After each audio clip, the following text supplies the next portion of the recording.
Good morning, my dear students. Today we will discuss about the rest part of lesson 12 from Rip Van Winkle, and page number is 116 from your textbook Blossoms. Okay, let's continue.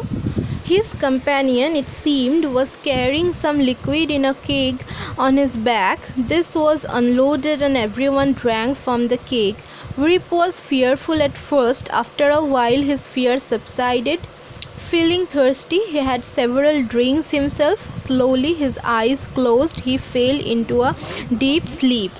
So, his partner was carrying some fluid or watery substance on his back, and keg means small barrel. This keg was removed and kept on the ground, and those weird looking people drank the liquid from that barrel.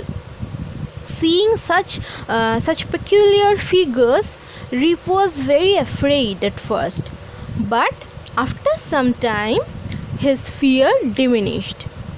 Rip Van Winkle had also taken some liquid from that barrel and then had fallen asleep. On waking, he found himself on a high hill where he had first seen the old man. It was a bright sunny morning. The birds were twittering among the bushes. Surely, thought Rip, I have not slept here all night.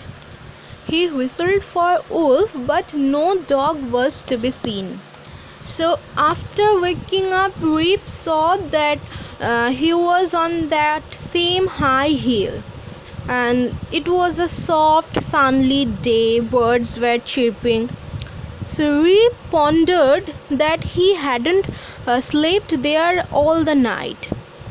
Then he called his sole companion, his dog Wolf, but no dog was there.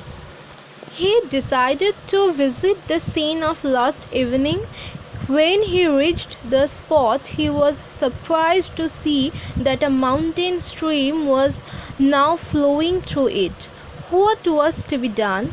The morning was passing away, and poor Rip was hungry.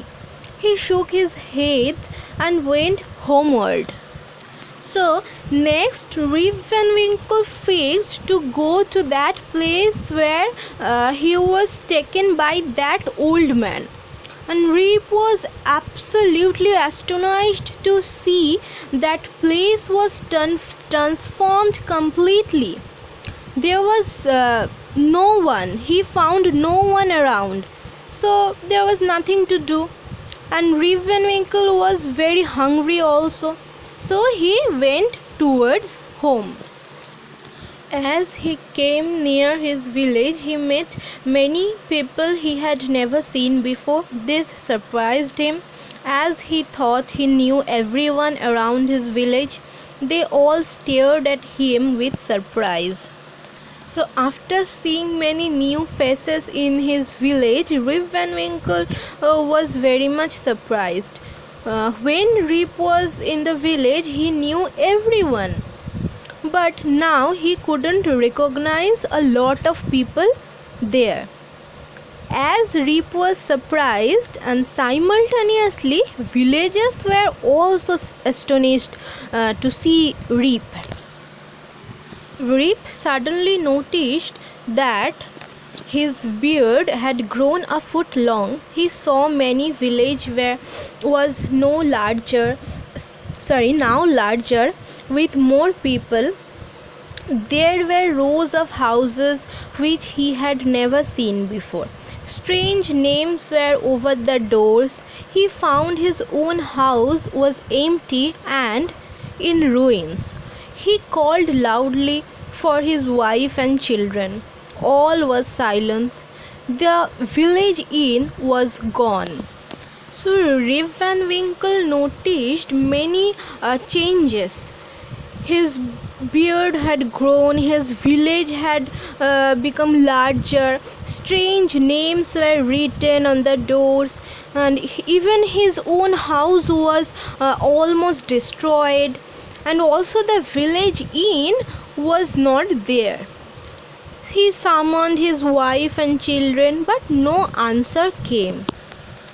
Okay, let's continue. The appearance of Rip with his long beard and peculiar dress soon attracted the attention of the people.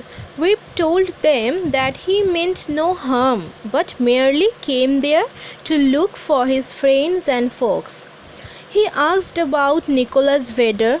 There was silence for a while. Then an old man replied, Nicholas Vedder? Why, he is dead and gone for these 18 years. So villagers were staring at Rip Van Winkle because of his unnatural outlook. But Rip assured that he was not wicked person, he was not harmful. He arrived there for his friends and family.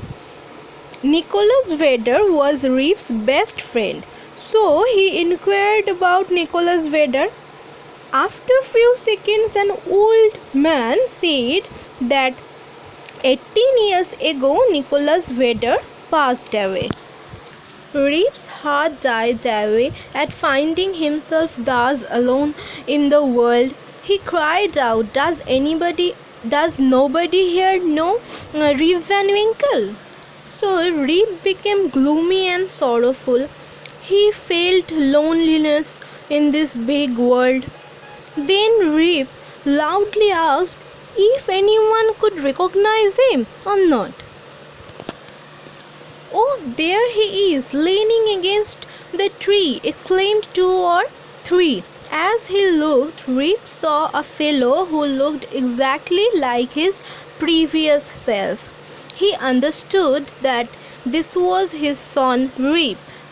So some of the villagers pointed at a person who was sitting under a tree. So looking at that person, Rip Van Winkle realized that this was his own son Rip. Just then a young woman with a child came his way. She said that Rip Van Winkle had been her father and had gone away 20 years back when she was little. All stood amazed. So then his daughter came and gave the identity of Rip Van Winkle, that Rip Van Winkle was her father. And all the villagers were surprised. An old woman looked at his face and exclaimed, Sure enough, it is Rip Van Winkle. Welcome home again, our neighbor. Why, where have you been these 20 long years? So an old woman recognized Rip Van Winkle and welcomed him cordially. Soon everybody came to know Rip's story, for the whole 20 years had been to him but as one night. Some had doubts and insisted that Rip had been out of his head. Even to this day, a thunderstorm on a summer afternoon at Catskill reminds them of the strange people playing at a game of ninepins. So everyone got to know his story, as 20 years was just one night for him. Some people didn't believe his story and said Rip Van Winkle had gone mad. So even now they couldn't forget those peculiar weird looking people playing at a game of ninepins. So Rip Van Winkle came back to his village after 20 years and found his children.